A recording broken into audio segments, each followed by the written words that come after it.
اضطرابات جوية عرفها إقليم قليميم على امتداد اليومين الأخيرين، ناجمة عن تساقطات عاصفية أدت إلى سيول بعض الأودية.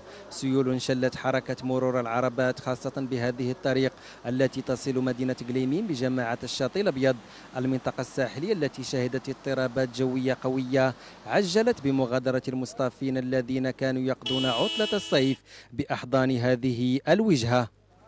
حنا جينا من قليم جالسين الشاطئ الابيض بغينا نجيبو شي من الناس فماتيه عايد حاصرين حتى هم فم جبرنا هذا الواد جاي هذا قال الواد انقطع الصفا وجبرنا حابسون راينا واقفين نستناو منين كانت تفتح الطريق.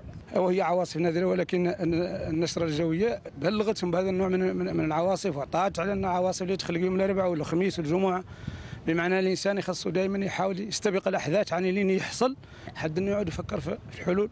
هذه عواصف استثنائيه، هذه كتجي غير في هذه العواصف الصيفيه كتكون استثنائيه، كتكون بعض المره كتجي بعض المره ما كتجيش، ماشي بحال العواصف الشتائيه. العواصف الشتائيه هذيك راهي باينه، ظاهره باينه هذيك، ولكن في الصيف هذا الشيء نادر بزاف. تعطل حركة السير بهذه القنطرة التي أتت عليها السيول أثار سخط العديد من العالقين بهذا المقطع الذي يصل المدينة بالعديد من الجماعات، مشكل يتكرر عند كل تساقطات مطرية.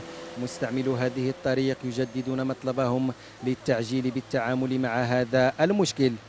هذا الواد دائما كيدير هذا الحال هذا، دائما فدا سابقا واحد من الطوموبيل فداه من الظروفين، فداه هو دابا راه شوف انت بهذا الحال هاهي على ما يصوبوا الطريق ويديروا الطريق باش يدوزوا الناس. ولادنا دابا راه باقيين تما في الشاطئ الابيض، هذه راه ما حاله. شوف شحال ديال الحديد حاصر، شحال ديال المسائل هنا، ماشي حاله هذه. هذه الطريق هذه محتاجه بخراجات ولو كانوا صغارات.